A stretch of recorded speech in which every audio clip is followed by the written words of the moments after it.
Good evening, ladies and gentlemen, and welcome to your news edition. These are the headlines. The President of the Republic, Abdelmajid Tebboune, presents his condolences to the family of Mohammed Harbi, a war veteran and historian devoted to the fight against colonialism.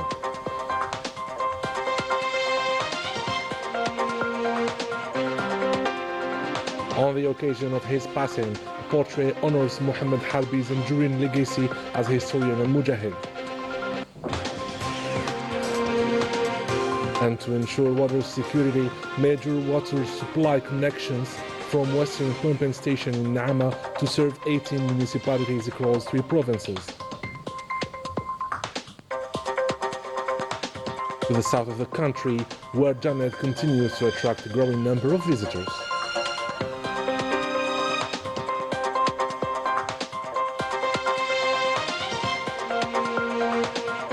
Welcome back. The President of the Republic, Abdelmajid Tebboune, extended his condolences to the family of the mujahid and historian Mohammed Harbi, who died at the age of 93. The President of the Republic highlighted that Algeria lost a remarkable man who joined the fight against colonialism at an early age. Then he joined the Liberation Revolution as a mujahid and executive of the temporary government of the Algerian Republic. And after independence, he was devoted to writing and research, particularly on the history of the national movement and the glorious Liberation Revolution. In his condolence message, the President of the Republic prayed Allah to bestow His mercy upon the soul of the mujahid and grant patience to his family. To Allah we belong, and to Him we shall return. Algeria is mourning the loss of one of its most prominent intellectual figures, war veteran and historian Mohammed Harbi, who passed away at the age of 93, leaving behind a profound legacy. Melissa Kabesh tells us more. Mohammed Harbi has passed away at the age of 93. A leading intellectual voice in contemporary Algerian history, Harbi was both a mujahid of the National Liberation War and a renowned historian whose work shaped the understanding of the Algerian Revolution far beyond the country's borders. Born on June 16, 1933 in Al-Harrouch in the province of Skikda, Mohammed Harbi joined the national movement at an early age during the War of Liberation. He became an active member of the National Liberation Front and later joining the Provisional Government of the Algerian Republic. After independence, Mohammed Harbi devoted his life to academia and contributing to the formation of generations of students as both an actor and a witness of the November 1954 revolution. He chose to document this decisive period with rigor and intellectual independence. His extensive body of work includes several landmark publications, such as the Afalan Documents and History, 1954-1962, At the Origins of the Afalan, 1954, The War Begins in Algeria, A Life Standing, and the Archives of the Algerian Revolution. These works have become essential references and continue to enrich libraries and research centers worldwide. J'ai rencontré pour la première fois Mohammed Harbi en 1975. I met Mohammed Harbi for the first time in 1975 when he published his book At the Origins of the FLN. That was a book that told the story of Algerian nationalism before the Liberation War and before the Revolution. At that time I was working on a biography on Misal el-Hajj. He truly helped me. He was a rigorous historian, therefore he was a very important figure. Alors en quelques mots, pour moi, c'est une immense perte. It's an immense loss, the feeling of sadness that I share with all researchers. To me, Mohammed Harbi was a leading reference and someone that pushed us to think about history of Algerian nationalism. He was a great fighter for independence and a lifelong lover of Algeria. Mohammed Harbi's academic journey began in Al-Harrouch, continued in Skikda, and later in Paris, where he earned a baccalaureate in philosophy before pursuing higher studies in history. His career reflects a lifelong commitment to knowledge, memory, and critical reflection. With his passing, Algeria loses not only a historian but a living memory, a towering figure whose voice helped preserve the nation's history and whose legacy will endure through his writings. Le principal dans toute cette histoire, c'est que les Algériens sont maîtres d'eux-mêmes. May his soul rest in peace. The Ministry of Hydrocarbons and Mines confirmed that the new prices of fuels starting from January 1st aim at ensuring a continuous supply of the national market and cover the increasing production and distribution costs. The government continues to bear the important difference between the actual price and the selling price. The update in prices is part of the implementation of the legislative and regulatory texts. The gasoline goes from 45.62 dinar per liter to 47 dinars per liter, a 1.83 dinar increase. Diesel goes from 29.1 to 31 dinars per liter, a 1.99 dinar increase. The liquefied petroleum gas goes from 9 to 12 dinars per liter, a 3 dinar increase.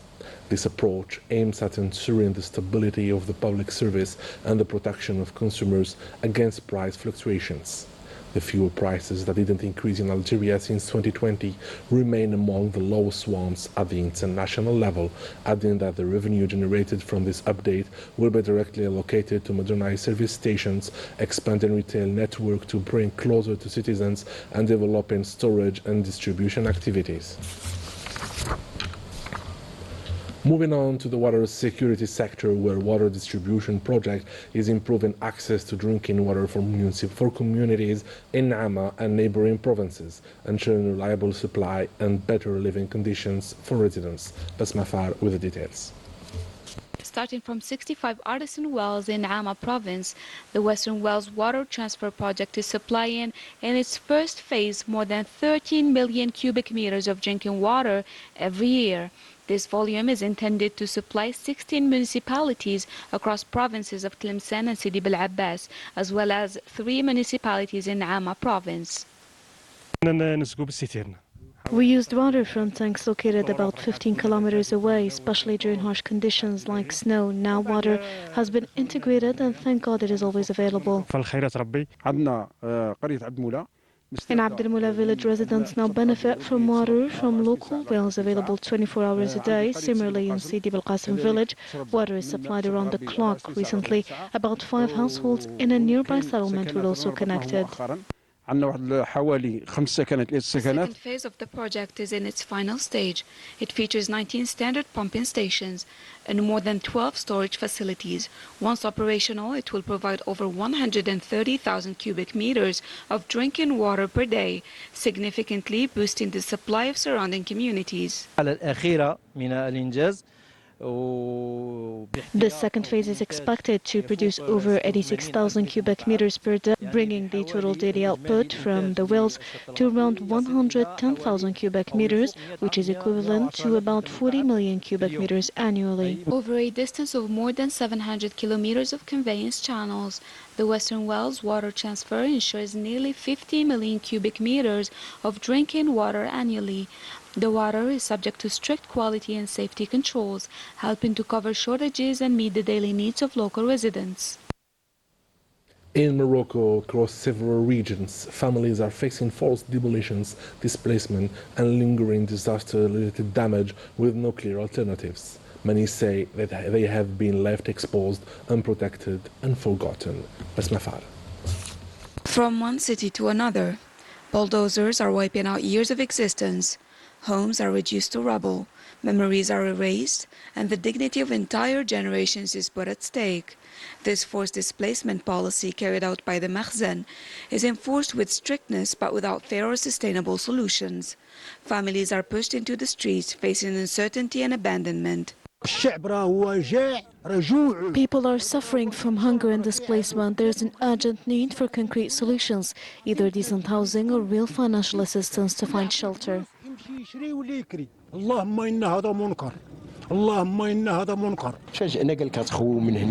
We were ordered to leave, but how do you leave without notice, without documents? We were given only 2 days.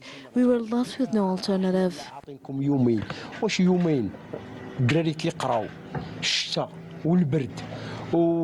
وما عندناش فين نمشيو وما عندناش باش نكريو وما عندناش وكتقولوا لينا غتمشيو تكريو وغتمشيو لهداك واش دخلت عليكم بالله فين غنمشيو.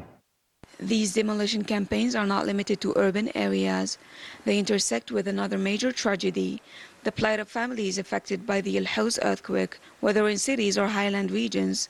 Entire families remain without solutions, living and waiting in constant uncertainty. يشوف القضيه ديال الزلزال راه مضرين بزاف ماشي غير. We're still suffering from the consequences of the earthquake. Rain leaks into our homes. Winter has become unbearable. My house is in ruins. We are calling on those responsible to act. قيدات قال لك صافي راه نقيدوا لك غادي نحيدوا لك الضرر نحيدوا لك ولكن درت الشكايات والو. شفنا والو ومات لي So far, we have received nothing. Despite the scale of the losses, there has been no support and no compensation. قيدوا نقدم تماك في هذاك الشيء والو ما زالت والو. Confronted with the absence of solutions and the indifference of authorities, the dignity of these families continue to erode. An escalation of violence in Western Sahara as the Moroccan occupier increases the intensity of its barbaric acts, this time by abducting children. More details in this report. The Makhzen keeps violating international law and oppressing the Sahrawi people with an unprecedented cruelty. The Moroccan occupation forces are even abducting children, leaving their families with no information. After our children disappeared, we started investigating. We discovered that they've been abducted by the Moroccan authorities.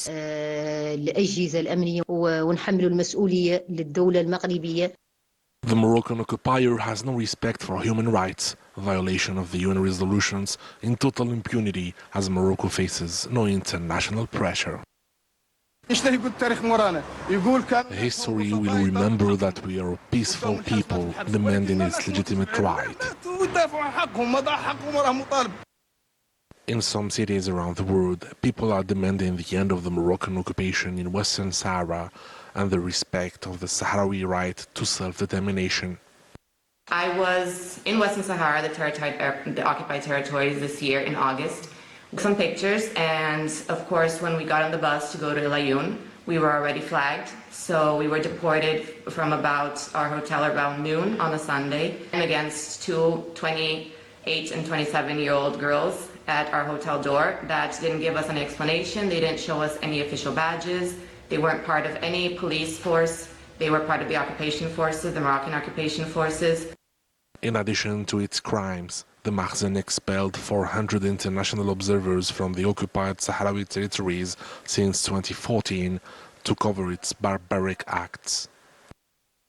Sports now. The national football team resumed its training after a day of rest authorized by Vladimir Petkovic.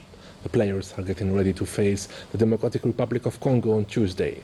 Other players are fit, except for Tugay, Hadjam and Shergi, who are resting to prevent their injuries from worsening. The players are fully focused on the game, aiming to win and reach the quarterfinals. And we end today's edition from the far south of the country. Janet continues to attract visitors, drawn by its desert landscape and cultural richness. Tourists are choosing the region as a winter gateway. Mehdi Sakabesh with details. The Saharan city of Janet is drawing increasing attention this winter. With its landscapes and distinctive cultural heritage, the destination is welcoming visitors in growing numbers. This is my first time discovering the authentic beauty of southern Algeria. I am truly amazed. We were warmly welcomed by the Algerian people. And to ensure the safety of tourists throughout the season, security services in the province have deployed an extensive security plan covering several cities and tourist routes. Public order services have been fully mobilized across the region as part of a comprehensive security plan in place since the start of the Saharan tourist season.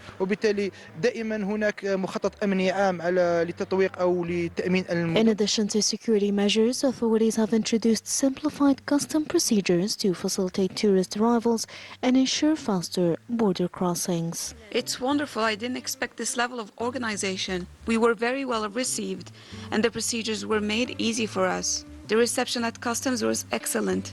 I've been coming here for 36 years, and every time I am impressed by the warmth of people. Here in Janet, the desert is more than a landscape. It is an experience. Between sweeping dunes and timeless oases, visitors find a rare sense of calm and discovery. carrying with them memories shaped by the silence, the space, and the warmth of the South.